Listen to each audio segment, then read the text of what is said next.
Intervention du mental et du vital. 40. Vous devez l'apprendre par l'expérience. La perception mentale et la réalisation mentale diffèrent l'une de l'autre. La première n'est qu'une idée, quant à la seconde, le mental, en sa substance même, y reflète ou reproduit la vérité. L'expérience spirituelle est plus que l'expérience mentale. C'est dans la substance même de l'être que l'expérience a lieu. 41. Car l'expérience que le mystique a du mental, surtout quand celui-ci s'arrête, n'est pas celle d'une condition abstraite ou d'une extinction, ou celle d'un élément insaisissable de la conscience. C'est l'expérience d'une substance subtile étendue, dans laquelle il peut y avoir, et il y a, des ondes, des courants, des vibrations non pas matérielles, mais tout aussi déterminées, perceptibles et véritables par un sens intérieur, que l'est par les sens physiques n'importe quel mouvement de l'énergie ou de la substance matérielle. La tranquillité du mental signifie d'abord l'arrêt des mouvements habituels de la pensée, des formations de pensée, des courants de pensée qui agitent la substance mentale, et pour beaucoup de gens, cela représente un silence mental suffisant. Mais même dans cet arrêt de tout mouvement de la pensée ou des sentiments, on s'aperçoit, quand on y prête davantage attention, que cette substance mentale est dans un état constant de vibration très subtile, qui ne sont pas facilement discernables au premier abord, mais qui deviennent parfaitement évidentes par la suite. Or, cet état de vibration constante peut être tout aussi nuisible pour la réflexion ou réception exacte de la vérité qui descend que n'importe quel mouvement de pensée plus formé, car c'est la source d'une démentalisation qui peut amoindrir ou déformer l'authenticité de la vérité plus élevée, ou bien la morceler en réfraction mentale. Lorsque je parle d'un mental à l'arrêt, je veux dire un mental où ces troubles n'existent plus. Au fur et à mesure qu'ils se taisent, on peut sentir la tranquillité croissante et une clarté qui en résulte, aussi palpable que sont percevables la tranquillité et la clarté d'une atmosphère physique. Ce que je décris comme l'éclat, il y a aussi un autre élément, se résout dans un phénomène de lumière fréquent dans l'expérience mystique. Cette lumière n'est pas une métaphore, comme lorsqu'au moment de mourir, Goethe réclamait davantage de lumière. Elle se présente sous la forme d'une illumination très positive qui est effectivement vue et ressentie par le sens intérieur.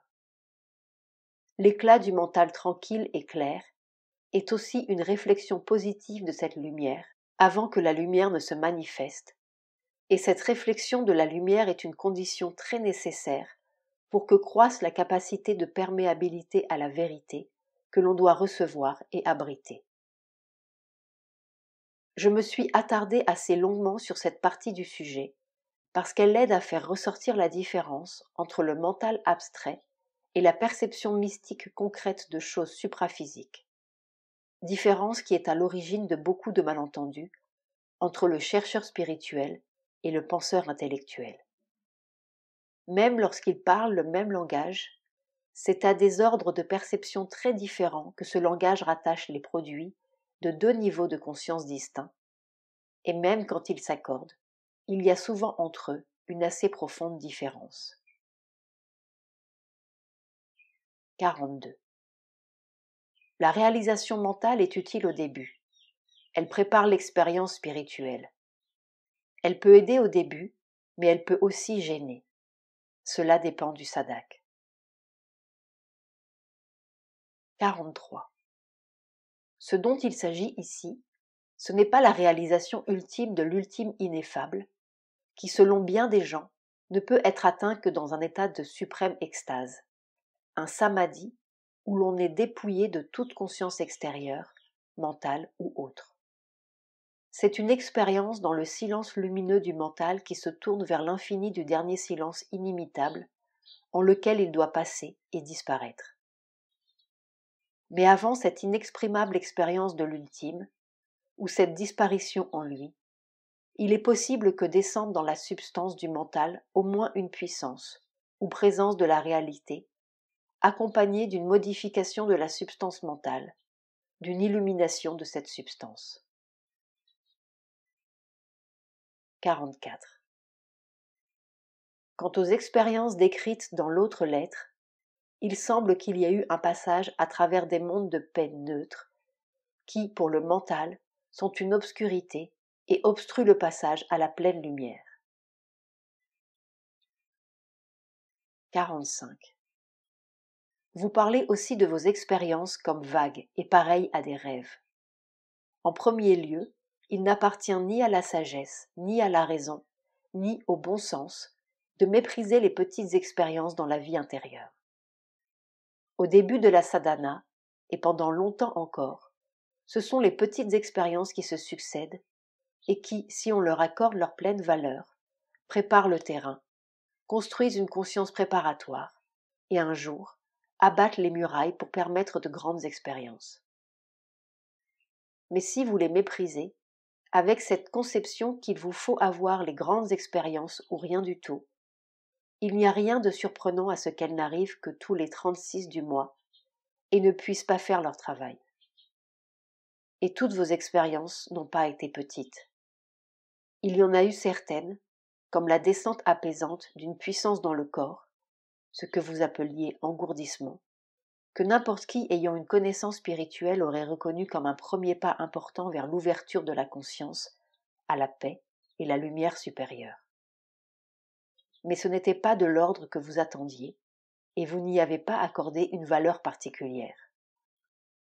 Quant à être vague et pareille à des rêves, elle vous en donne l'impression, parce que vous les regardez, elle et tout ce qui se produit en vous, du point de vue du mental et de l'intellect physique extérieur, qui ne peuvent considérer comme réelles, importantes et vivantes, que des choses physiques, et pour qui les phénomènes intérieurs sont quelque chose d'irréel, vague et sans vérité.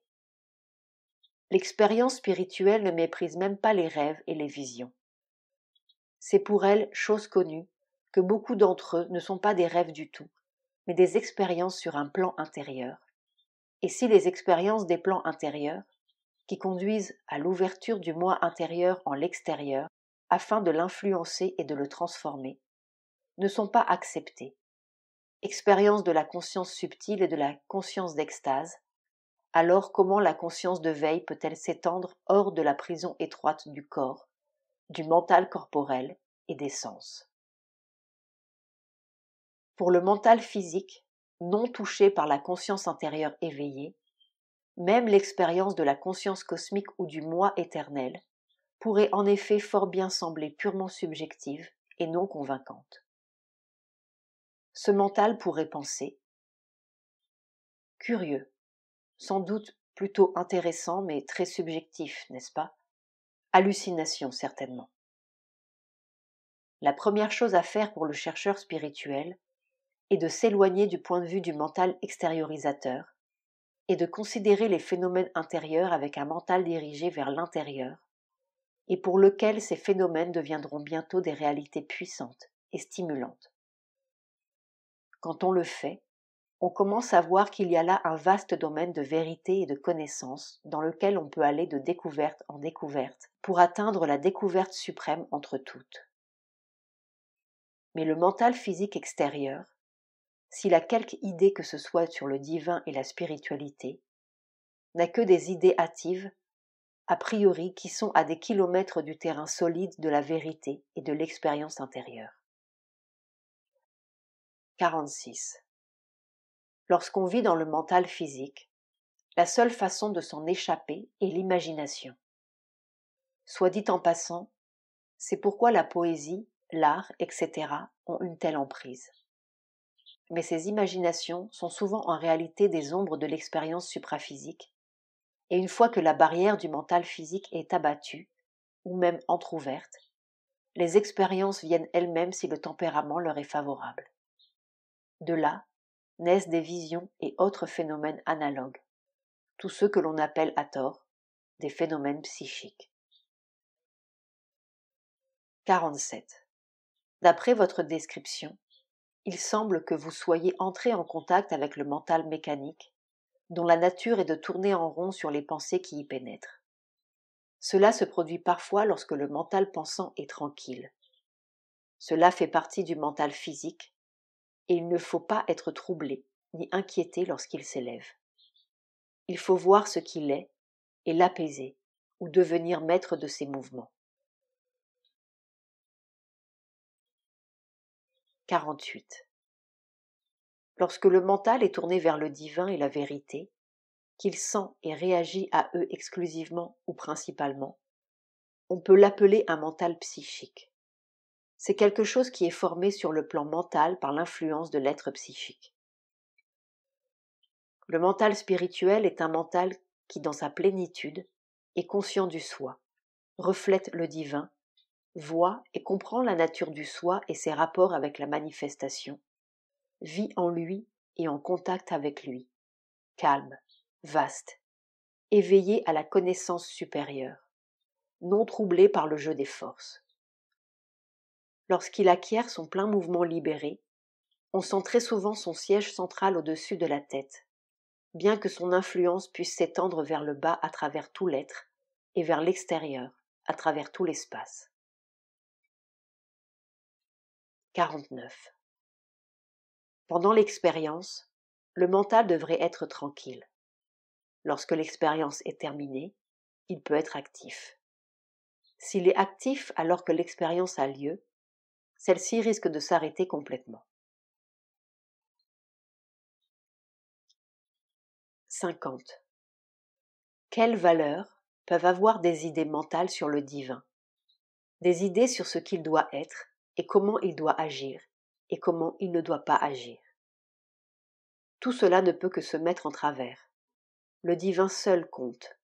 Lorsque votre conscience embrassera le divin, alors vous pouvez savoir ce que le divin est, mais pas auparavant. Krishna est Krishna. On ne se soucie pas de savoir ce qu'il a fait ou n'a pas fait. La seule chose qui compte, c'est de le voir, de le rencontrer, de sentir la lumière, la présence, l'amour et l'ananda. Il en est toujours ainsi de l'aspiration spirituelle. C'est la loi de la vie spirituelle. 51. En réalité, il est possible que l'esprit, au milieu de son activité, soit soudain pris par surprise, submergé, balayé, tandis que tout est inondé d'une irruption soudaine d'expériences spirituelles. Mais si après cela le mental se met à questionner, à douter, à faire des théories, à faire des suppositions sur ce que ces choses pourraient être, si elles sont vraies ou non, que peut faire la puissance spirituelle sinon se retirer et attendre que le mental cesse de bouillonner. 52. L'action qui a eu lieu n'était pas supramentale. Le fait que vous ayez été conscient d'un centre dans le cerveau montre que cela s'est fait à travers le mental. La force qui agissait était la puissance divine, qui peut travailler de la sorte sur n'importe quel plan, supramental, vital ou physique, ou sur tous les plans à la fois. On ne peut parvenir à l'action supramentale qu'après une longue discipline yogique dirigée vers ce but. Cela ne peut être une expérience initiale. Que le mental n'ait rien attendu n'en est que mieux. S'il y avait eu expectative, le mental aurait été actif et serait intervenu, soit pour fausser l'expérience, soit pour en entraver la pureté et l'entièreté. 53. Il semble dire que par-delà le surmental, il y a un plan de l'intelligence lumineuse supérieure. C'est impossible. Au-delà du surmental, il y a le supramental. Le surmental est le plan le plus élevé au-dessous du supramental, et il n'est pas encore en contact avec le supramental. Ce qu'il appelle ici le surmental ne peut être le vrai surmental. Ces expériences sont celles du mental s'ouvrant à des plans mentaux supérieurs et essayant de faire descendre quelque chose d'eux et de leur pouvoir dans le mental, la vie et le corps. Sa classification des 4 mondes est une tentative du mental pour interpréter quelque chose qu'il a vu, mais il n'a pas très bien saisi. si Mahasavasrati l'a arrêté à ce moment, ce doit être parce que son mental élaborait une formation erronée et qu'il n'était pas nécessaire de la pousser plus loin. À ce stade de son yoga, il doit observer ce qui se passe, mais ne pas attacher une importance définitive ou finale à de telles classifications et de tels arrangements mentaux. À ce stade, le mental perçoit parfois correctement les choses, parfois il en élabore des constructions qui ne sont pas correctes et qui doivent être écartées ou corrigées lorsqu'arrive une connaissance supérieure. 54. Il y a une partie de la nature que j'ai appelée mental vital. Le rôle de ce mental n'est pas de penser et de raisonner, de percevoir, considérer et découvrir, ou évaluer des choses, car c'est là le rôle du mental pensant proprement dit, buddhi, mais de projeter, de rêver, d'imaginer ce qui sera fait. Il dresse pour l'avenir des formations que la volonté peut tenter de réaliser si l'occasion et les circonstances sont favorables, et il peut même travailler à les rendre telles. Chez les hommes d'action, cette faculté est en vedette et contribue à diriger leur nature. Les grands hommes d'action l'ont toujours à un très haut degré. Mais ce mental vital est présent même lorsqu'on n'est pas homme d'action et de réalisation pratique, ou si les circonstances ne sont pas favorables, ou si l'on ne peut faire que des choses petites et ordinaires. Il agit en ces choses sur une petite échelle, ou s'il a besoin d'un sens de vastitude, ce qu'il fait souvent est d'échafauder des projets dans le vide, en sachant fort bien qu'il ne pourra les réaliser, ou encore d'imaginer de grandes choses, des histoires, des aventures, de grandes actions dont il est le héros ou le créateur. Ce que vous décrivez comme se produisant en vous est l'irruption de ce mental vital ou imagination qui fait ses constructions. Son action ne vous est pas particulière. Il travaille à peu près de même chez la plupart des gens, mais chez chacun selon le tour de sa fantaisie, de son intérêt, de ses idées et désirs favoris. Il vous faut maîtriser son action et ne pas lui permettre de s'emparer de votre mental pour l'emporter où il veut et quand il veut. Dans la sadhana, lorsque les expériences commencent à venir, il est extrêmement important de ne pas laisser ce pouvoir faire de vous ce qu'il veut, car il crée alors de fausses expériences selon sa nature et persuade le sadhak qu'elles sont vraies, ou encore il construit des formations irréelles et persuade le sadhak que c'est ce qu'il doit faire. Certains ont été entraînés par cette force trompeuse employée par les puissances de fausseté, et ils ont été persuadés par elles qu'ils avaient un grand rôle spirituel, politique ou social à jouer dans le monde, et ainsi ils furent conduits à la déception et à l'échec. Cette force s'élève en vous afin que vous puissiez comprendre ce qu'elle est et la rejeter. Car il y a plusieurs choses que vous avez dû sortir du plan vital avant que les expériences spirituelles plus profondes ou plus grandes ne puissent commencer sans danger ou continuer sans danger. La descente de la paix est souvent l'une des premières expériences positives majeures de la sadhana. Dans cet état de paix, le mental penseur normal, buddhi, est susceptible de tomber dans le silence ou de ralentir la plus grande partie de son activité. Très souvent, lorsqu'il le fait, ce mental vital peut alors faire irruption, si l'on n'est pas sur ses gardes. Ou encore une sorte de mental physique mécanique ou subconscient désordonné peut commencer d'apparaître et d'agir. Ce sont les principaux troubleurs du silence. Ou encore le mental vital inférieur peut essayer de nous troubler. Cela amène l'ego, les passions et l'enjeu. Ce sont autant de signes qu'il faut éliminer certains éléments.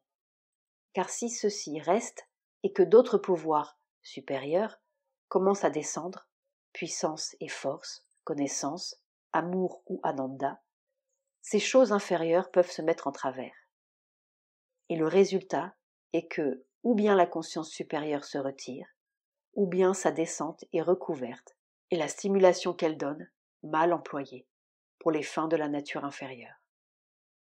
C'est pour cette raison que beaucoup de sadhaks, après avoir eu de grandes expériences, tombent dans les griffes d'un ego magnifié, de bouleversement, d'ambition, de passion ou distorsion exagérée dans le domaine sexuel ou d'autres domaines vitaux. C'est donc toujours bien lorsqu'une purification complète du vital peut soit précéder, soit accompagner l'expérience positive, tout au moins dans les natures où le vital est fortement actif. 55. La tentative du mental et du vital pour saisir l'expérience est toujours un des principaux obstacles. 56. Dans le premier état, vous recevez à travers le mental qui se replie sur lui-même pour recevoir la présence et croître dans la lumière et le pouvoir venus d'en haut. Le corps ou la conscience extérieure ne participe probablement pas à ces parties dirigées vers l'extérieur. Aucune énergie opérante n'est disponible pour un travail autre que celui que la conscience extérieure est habituée à faire. Dans le second état, le vital reçoit directement et transforme immédiatement en énergie cinétique. Or, c'est la réception directe par le vital ou bien la participation active du vital dans la lumière, le pouvoir ou l'ananda qui rend l'extériorisation, l'accomplissement, toutes sortes de travaux et d'actions possibles et faciles. 57. La question du vital émotif et du vital supérieur est assez difficile. Dans la classification, où l'on considère le mental comme quelque chose de plus que l'intelligence pensante, percevante et voulante, l'émotif peut être considéré comme faisant partie du mental, le vital dans le mental. Selon une autre classification, il est plutôt la partie la plus mentalisée de la nature vitale. Dans le premier cas, l'appellation vitale supérieure est limitée à ce mouvement plus ample de la conscience force de vie qui s'occupe de création, de puissance et force et conquête, de don et de don de soi, et qui récolte dans le monde en vue d'actions futures, de dépenses futures de puissance, qui se projette à l'extérieur dans les mouvements plus vastes de la vie, qui réagit aux plus grands objets de la nature. Dans la seconde disposition, l'être émotif se tient au sommet de la nature vitale, et les deux ensemble forment le vital supérieur. Par opposition à eux, il y a le vital inférieur qui s'occupe des mouvements plus mesquins d'action et de désir, et qui s'étend vers le bas, dans le physique vital, où il soutient la vie des activités plus extérieures et tous les appétits, sensations, faim, satisfaction d'ordre physique. Le terme inférieur ne doit pas être considéré comme péjoratif. Il se réfère seulement à la position dans la hiérarchie des plans. Car bien que cette partie de la nature chez les êtres terrestres tende à être très obscure et pleine de perversions, luxure, soif de toutes sortes, vanité, petite ambition, colère mesquine, envie, jalousie sont des hôtes habituels. Il y a en elle une autre face qui en fait un médiateur indispensable entre l'être intérieur et la vie extérieure. Il n'est pas exact que toute expérience psychique s'incorpore en un courant vital purifié et bien dirigé. Elle le fait lorsqu'elle doit s'extérioriser dans l'action. L'expérience psychique est en soi une chose tout à fait indépendante, et elle a ses propres formes caractéristiques. L'être psychique se tient derrière tous les autres. Sa force est la véritable puissance de l'âme. Mais s'il passe en avant, il peut colorer tout le reste. Mental, vital et conscience physique peuvent recevoir son empreinte et être transformés par son influence. Lorsque la nature est convenablement développée, il y a un psychique dans le mental, un psychique dans le vital, un psychique dans le physique. C'est lorsqu'il s'y trouve et qu'il y est fort que nous pouvons dire de quelqu'un qu'il a évidemment une âme. Mais il y a des gens chez qui cet élément fait tellement défaut qu'il nous faut faire appel à notre foi pour croire qu'ils ont une âme. Le centre de l'être psychique est derrière le centre de l'être émotif. C'est l'émotif qui est dynamiquement le plus proche du psychique. Chez la plupart des hommes, c'est par l'intermédiaire du centre émotif que le psychique peut être atteint le plus facilement, et c'est par l'émotion psychisée qu'il peut être le plus facilement exprimé. Aussi, beaucoup de gens prennent-ils l'un pour l'autre. mais il y a entre les deux tout un monde de différences. Normalement, de caractère, les émotions sont vitales et ne font pas partie de la nature psychique. Il ne faut pas oublier que si cette classification est indispensable pour la connaissance psychologique de soi-même, la discipline et la pratique, elle est le plus utile lorsqu'on n'en fait pas une formule trop rigide et tranchante. Car ces choses s'interpénètrent beaucoup, et un sens synthétique de ces puissances est aussi nécessaire que leur analyse. Le mental, par exemple, se trouve partout. Le mental physique, techniquement, se trouve au-dessous du vital, et pourtant c'est un prolongement du mental propre, qui peut agir dans sa propre sphère par contact direct avec l'intelligence mentale supérieure. Et il y a aussi un mental obscur du corps, des cellules même, des molécules, des corpuscules. Haeckel, le matérialiste allemand, a parlé quelque part de la volonté dans l'atome, et la science récente, lorsqu'elle traite de la variation individuelle incalculable dans l'activité des électrons, est près de se rendre compte que cela n'est pas une figure de rhétorique, mais l'ombre que projette une réalité secrète. Ce mental du corps est une vérité très tangible.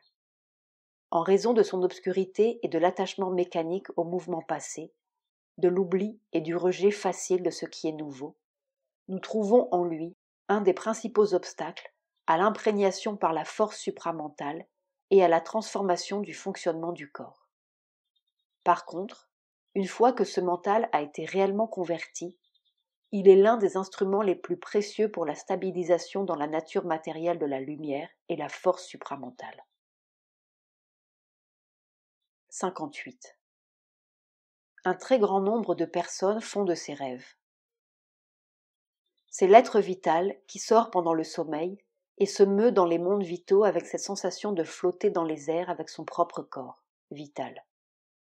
Les vagues d'une mer aux couleurs d'éclairs devraient être l'atmosphère de quelque province vitale. J'ai connu certains sadhaks qui, lorsqu'ils sortaient de leur corps d'une façon plus consciente, croyaient au début s'être effectivement soulevés par lévitation, tellement le mouvement avait été vivant et intense. Mais ce n'était que le corps vital qui était sorti.